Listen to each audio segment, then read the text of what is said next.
Hello, I'm Reverend David Old, and I am the minister at Unity Spiritual Center in Windsor, Ontario, doing our talks and meditations online. Uh, just for your information, Jim Lee is going to be is going to be our guest speaker next week. So for those of you who know Jim and have seen him, you will be very happy to know that he's going to be speaking for me next Sunday. So we are looking at Adyashanti's book, Falling into Grace, and this is our fourth week to look at it, and we're looking at letting go of struggle. That's his fourth chapter, letting go of struggle. And after I really got this talk going and everything on paper, I realized that all of our Unity's 5 principles are covered in this chapter number 4 on letting go of struggle. So I'm going to, as I go through it, I'm going to be tying in each one of our Unity principles into some of the things that Adya is talking about. So Adya gives a quote in his book, and it comes from the Gospel of St. Thomas. And I have quoted the Gospel of St. Thomas on several occasions. It's actually one of the earliest known collections of Jesus' sayings. So one of his sayings found in the Gospel of St. Thomas is, "Blessed is he who existed before being born." Blessed is he who existed before being born. That's a rather paradoxical statement there. And it reminds me of a Zen koan that I've heard on numerous occasions. Now, for those of you that don't know what a koan is, it's a riddle that you can't answer with your mind, but that you can only answer through looking directly at yourself. And it's a riddle that the Zen masters gives their students to really get out of their minds and get into their hearts, into the truth of who they are. But the koan that I'm thinking about is, what was your true face before your parents were born? What was your true face before your parents were born? Jesus and this koan is pointing to being itself. It is pointing to our true essence. Unity's first principle, a basic principle, is that God is all there is. There's nothing but God. There's only one presence and one power in the universe. And this is the truth. We are of that essence. And that brings us to Unity's second principle, which is human beings are created in the image of God, and our very essence is divine. Therefore, we are inherently good because God is good. So they follow. I mean, if there's only one presence and one power, if God is all there is, then we are part of that. And indeed we do. We live and move and have our being in God, as Paul the apostle said. And Jesus understood this because he said, "I and the Father are one." Jesus totally understood his oneness, his connection with all of being. And through his talks and through his message, he invites us to experience that same truth. We too are one with the Father. We too are one with Spirit. We too are one with all of life. So the question that comes to me then, and probably you too, is, well, if we are divine, then why do we suffer? Why do we struggle? And third unity principle answers that question. And Unity's third principle is, we create our life experiences through our way of thinking. We create our life experiences through our way of thinking. If we struggle, if we suffer, it is indeed through the way of our thinking. Ajah says that every birth in the world of physical form is given a sense of self, so that spirit then can operate through it. He's speaking of our egos. And we know that not only do we live and move and have our being in God, in spirit, but spirit lives and moves and has its being in and through and as us. Struggle, Ajah says, is necessary for the ego.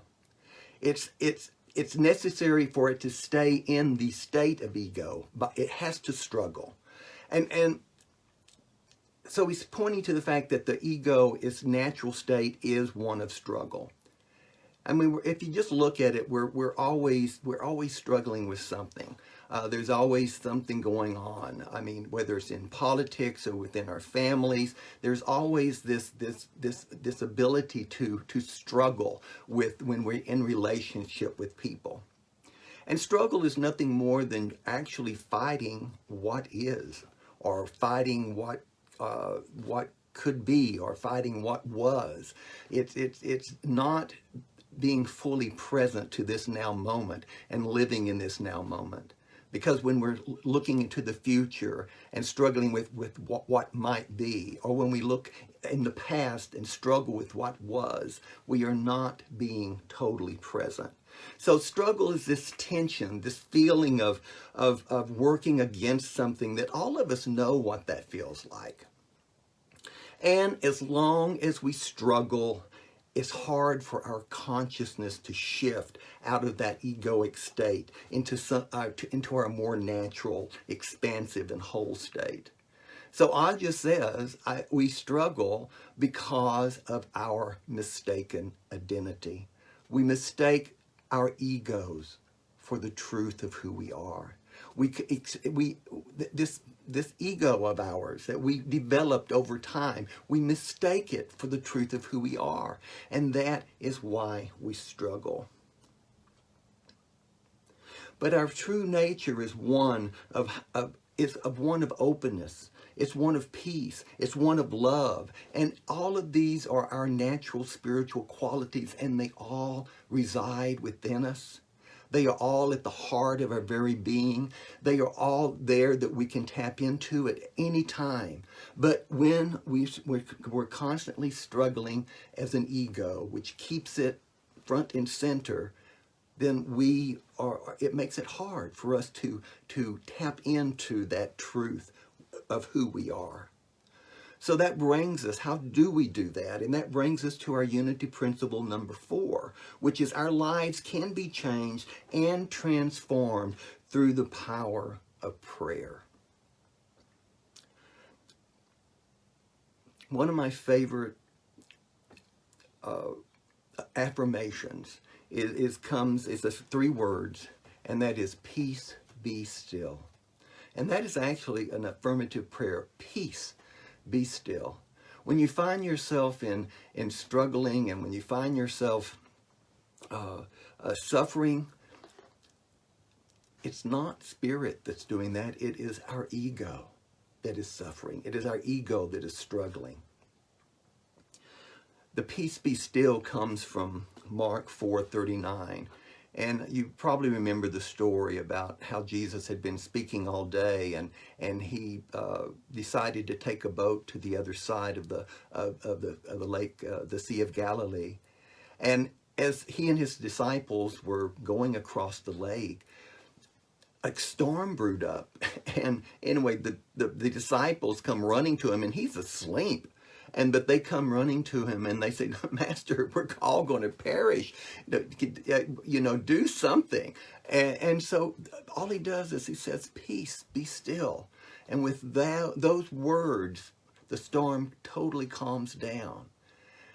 And sometimes that is exactly what we need to do when our lives are like this. Just a little moment ago, when I was struggling with this iPhone and had it upside down. And so what you have to do, and what I find myself doing on numerous occasions, is just saying, taking a deep breath. That's always a good thing. That brings you to your attention to the present moment. And then you say, peace be still. And just affirm that. Because there is that peace within us at all times. And we just have to recognize it there. We have to bring ourselves there. In the Old Testament, one of my favorite scriptures is from Psalm 46:10, where it says, "Be still and know that I am God." Be still. Just be still. Let your mind be still. Sometimes it takes several deep breaths. But just remember, my friends, who you are. And Adya says that silence is the ground from which awakening springs. He says it's the ground from which we shift out of this egoic state of consciousness, out of this belief of separation. So it's in that stillness. It's in that quiet. It's in that silence that resides within each and every one of us. Actually, our pure being is pure stillness, pure infinite potential and possibilities, just awaiting for us to take the thoughts that come and to take those thoughts and mold them into our manifestations here upon earth. Thoughts of themselves have no power. It's when we take those thoughts and work with them that we give them the power. And my friends, everywhere you look around you, we have created that. First, it was created in thought, and then it came about into this manifestation. Just remember how powerful you are by the ability to choose the thoughts that you wish to make manifest. So I invite you right now again to just take a deep breath and feel that presence. Feel that peace within. Feel that still point within you. That is the foundation of your life that you can tap into no matter what you're going through. So we have this tendency to struggle. We have a tendency to get frustrated with ourselves. But the thing of the matter is, though Adya says that though it seems like it would be hard not to struggle, it really isn't. What makes it seem hard is that our sense of self, our little me, is trying not to struggle. And as long as we, as a sense of self, are trying to not struggle, the very intention to do so sets up a tension inside of us, sort of a psychological and emotional tightness within us. I think you can all can feel that and have known that at times, that tightness within us, that feeling of struggle within us. So it's interesting. It's so interesting that I'm talking about letting go of struggle, and so the very beginning of this, there was a struggle with the iPhone being set sideways instead of upright, and then you're sort of what's happening, and you have to take a deep breath, and you have to say, "Peace, be still." Actually, during the writing of this whole talk, I have found myself with a writer's block, and which is nothing more than struggle. It is. And I was finding myself with this writer's block, and as time was going on, it just wasn't flowing, and I had to put my principles to work, and I had to say, "Peace, be still." Numerous times, "Peace, be still," just to get myself focused back to the truth of who I am, the truth of who we all are.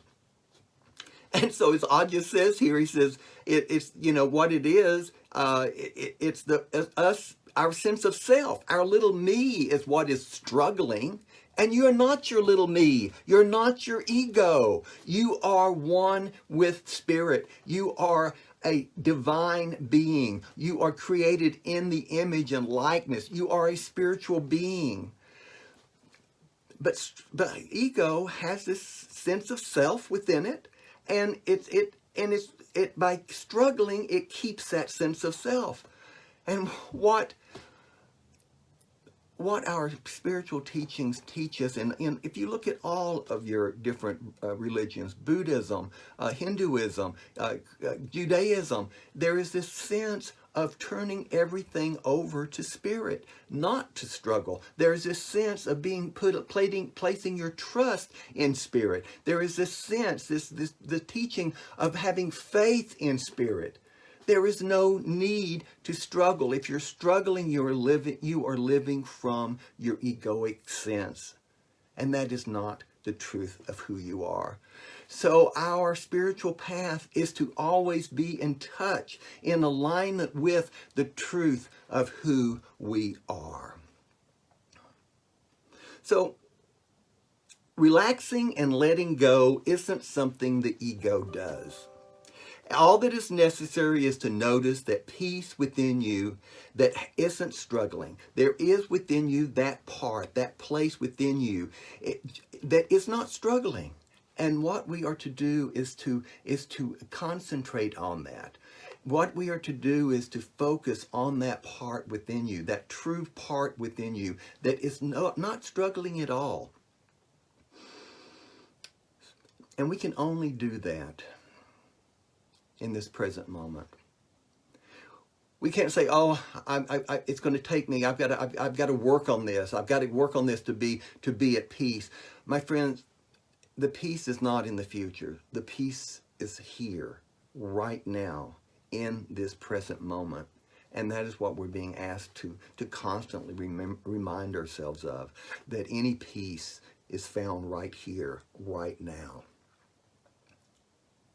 So Just be quiet for a moment. Just sort of feel that presence again. Feel that presence within you. Feel that peace that even if you are struggling a little bit, there is within you that point within, that true self, that is at perfect peace right now and at all times. And just feel that. So what we do, we assume that what we're looking for isn't here right now. And by that assumption, if we feel it's not here right now, then it's not going to be here right now. If we've got ourselves focused and our mind out in the future looking for it. So it's being present, looking into the very nature of this moment right now. Peace be still.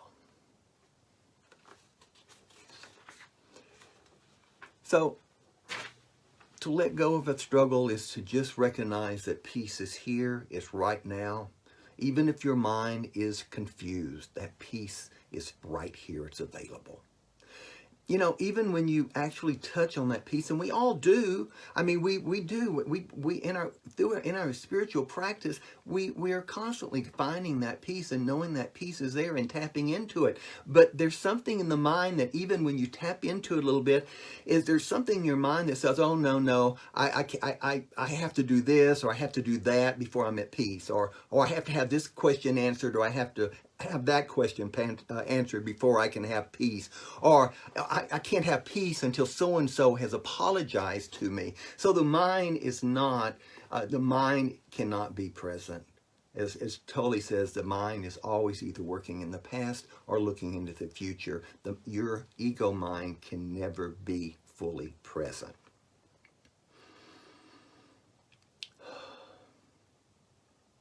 So there's another quote in Adya's book. He quotes the Gospel of St. Thomas, quote, "The kingdom of heaven is spread out upon the earth, and men do not see it." I love that quote, and I've used it on numerous occasions. But the kingdom of heaven is spread out upon the earth, and men do not see it. You know, we've been given, I don't know about you, but I was brought up to believe that, well, heaven was out there. Heaven was, it was something in the future that, we live here and we die and then we go to heaven. But what Jesus is telling us, and what Jesus, and actually all of your great spiritual teachers and teachings teach us, is that heaven is right here. As Jesus said, it's laid out before us, and we just don't see it. And our job is to see it. Our job is to recognize that this is heaven. We are creating this, and we can create heaven on earth. And it's through our choices, it's through our actions that we do right here and right now. So again, if we don't like the way things are going, then we change our thoughts, and by changing our thoughts, we change our actions, because it's our actions that actually bring those thoughts into manifestation. So we're always being given the choice. We're always being given a choice to make a different choice if we don't like what we have. So allowing our spiritual essence to come through doesn't mean we must ignore our bodies, our minds, and our personalities. They are expressions of spirit. We are both body and spirit.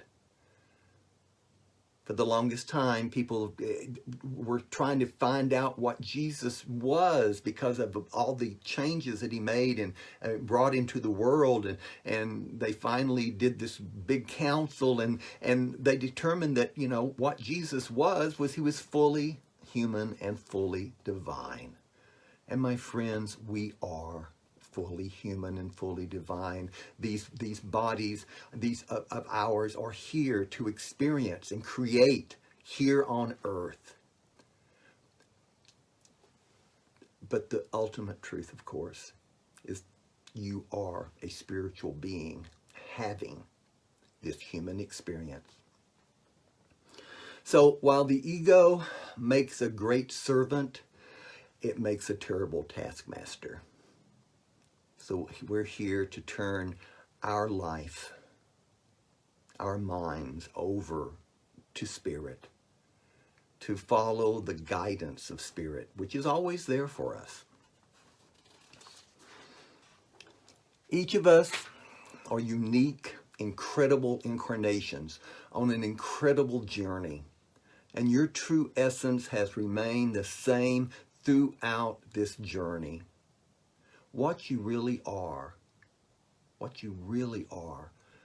is alive, awake, aware, consciousness, pure potential. And I know there's something within you that knows that.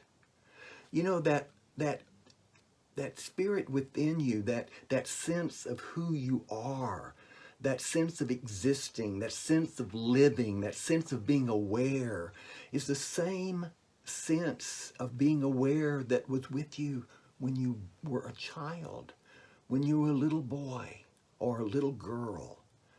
That same awareness was experiencing life through your eyes then, just as it is now. And we can tap into that.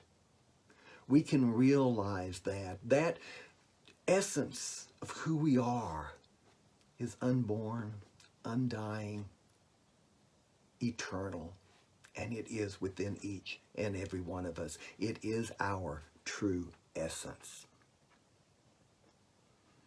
Ajah says,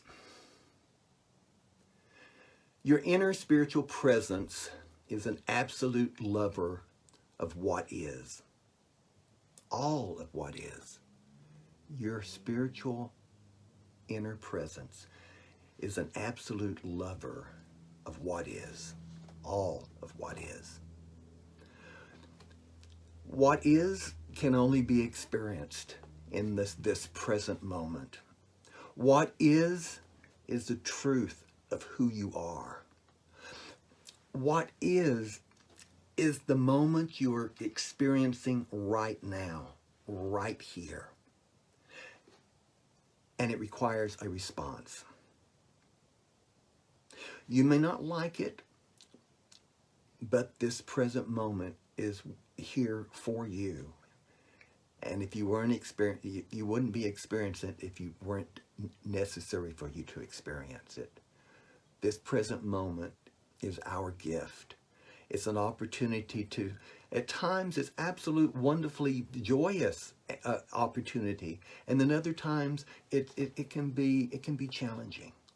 But every moment is here for you to respond to, for you to experience, and for you to be the Christ that you are.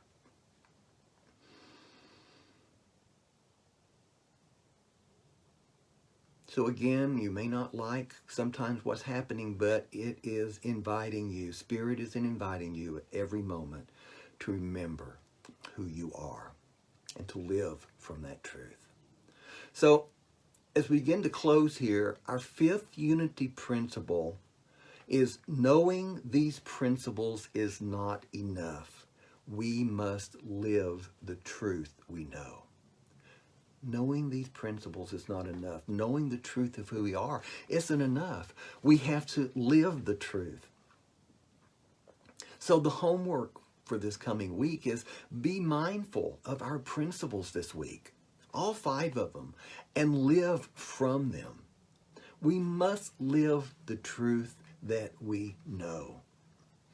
So God is all there is. There's only one presence and one power. Live from that. And by realizing that if God is all there is, then every person that you meet today and the next day and throughout your life is divine. Not just a human being, but truly a divine person. The Christ, that same Christ within you lives within every person that you see. And that's part of our growth, of our spiritual growth, is being able to see the divine, the Christ, in everyone that we meet, even the ones we don't like. Look for the truth within each and every person you see. And then human beings are created in the image and likeness of God, and our very essence is divine. So just remember that everywhere you look, try to see the face of God, because it's there.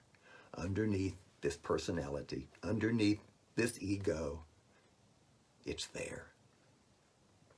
And then our lives can be we create our life experiences through our way of thinking. Oh my gosh, everything you see out here is a manifestation of the thoughts that we as a whole, we as a culture, we as a world, we are creating all of this. And you have such a marvelous opportunity to create anew. Each and every day, you can create something new. And that's not something the ego does. The ego is living in the past. The ego it cannot be in this present moment. It's always thinking about what happened and how to bring that forward.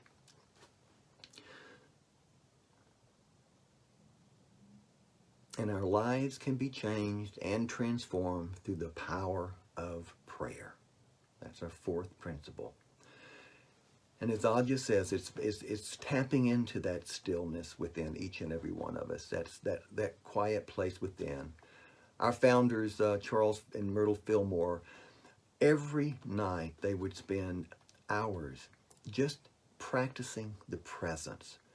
They said they called it going to headquarters and just sitting in the silence and not necessarily talking to God, but just being open and receptive to the wisdom that always comes out of that quiet place within. So keep up. We're in times right now that we are being forced to stay at home and everything. Use this time to deepen your time of meditation, your time of spending time in the silence and being open and receptive and listening to the guidance of Spirit.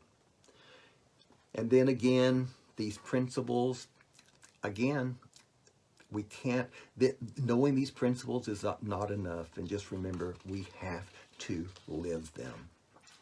So Aja ends his talk, ends this chapter with a little quote. He says, "In the end, there is nothing to be gained or lost. The only possible loss is closing your eyes to what is." Closing your eyes to what is. So that's my talk for you today. And so I now invite you to go ahead and prepare yourself for a short meditation as we take these thoughts and take them into our hearts. So relax right now. Find a place to relax and get comfortable. So Aja invites us to look within. Right now, in this very instant, look within. And don't search for anything when you look within. Just look. Just listen and feel. And allow yourself to experience that inner presence, the transparency to Spirit. You too will begin to know what Jesus knew, that you existed before you came into being. And even after you came into being, you still remain, in essence, what you are. So the invitation for you right now is to remember who you are. Aja says that only then do we get on with the business of how to be what we really are. How to not to be lost in our minds. So use your body, use your mind as an expression of the true essence that you are, the true self that you are. Use your mind and use your body as a way to connect to others and as a way to remind others of the truth of what we all are. So my friends, I just invite you right now to just take just a few seconds here, just a few moments to just rest in the silence and rest into that truth of who you are.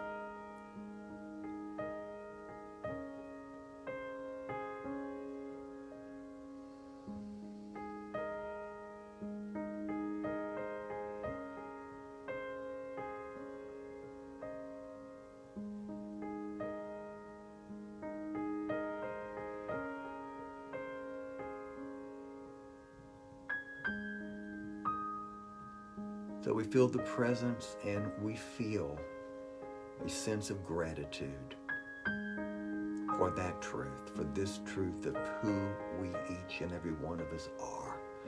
Spiritual beings with many, many lives to explore. Amen.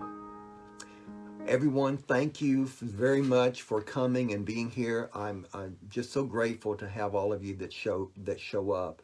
So remember that today, just a few announcements before we do close in prayer. We do have a Zoom at noon today, and I invite you to join me for a discussion of a deeper discussion of our talk that we've been going over today.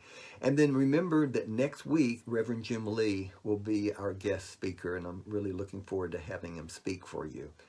And next week, our Zoom at noon will be headed by and facilitated by our very own Bob McGuire. So look forward to that as well. And then again, thank you all so much from the bottom of our hearts, from the board and from myself. Thank you so much for continuing to support us financially in these particularly difficult times. And the tithes and your love offerings continue to come in, and we are so grateful for your loving support. And for those who are interested in supporting us, then do know that there are the different ways that you can give.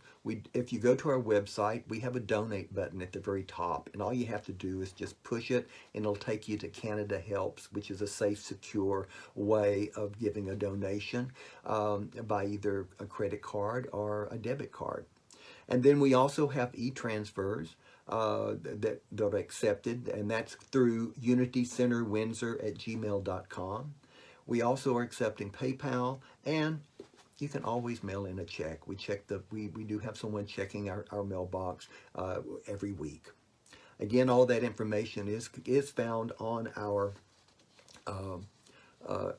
email on our website.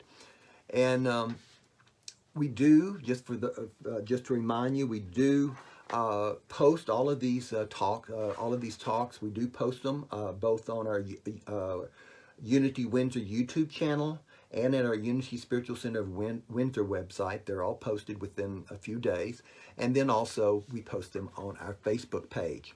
So let's just take a moment right now, and I'd like to close in prayer, and then we'll end with the prayer of protection. So just take a moment and to center yourselves and to remember the truth of who you are, and allow yourself to feel this sense of gratitude that we are staying connected with each other, that we are fine. No matter what is going on, we are in the presence of Spirit. So we just feel that presence, and we feel a gratitude for that presence as it shows up in each and every one of the people that we meet. Spirit is living and moving and having its being in and through and as us. And as we allow our egos to step aside, we become the lights of the world that we were meant to be. And so let's go also right now at this time, just take a moment to give our little blessing to our tithes and offerings. And that is the divine love in me and through me blesses and multiplies all that I am, all that I have, all that I give, and all that I receive. We are so blessed. Thank you, loving Holy Spirit. Amen. And so join me now as we repeat our prayer of protection, our expanded version, and that is, the light of God surrounds us. I am light. The love of God enfolds us. I am love. The power of God protects us. I am power. The presence of God watches over us. I am presence. Wherever we are, God is. I am divine. God bless you, everyone. Namaste. Love each and every one of you. Thank you so much for tuning in. And enjoy Reverend Jim Lee next week. Thank you so much, and I'll see you in a little bit. Thank you. Hope to see you at Zoom. Bye-bye.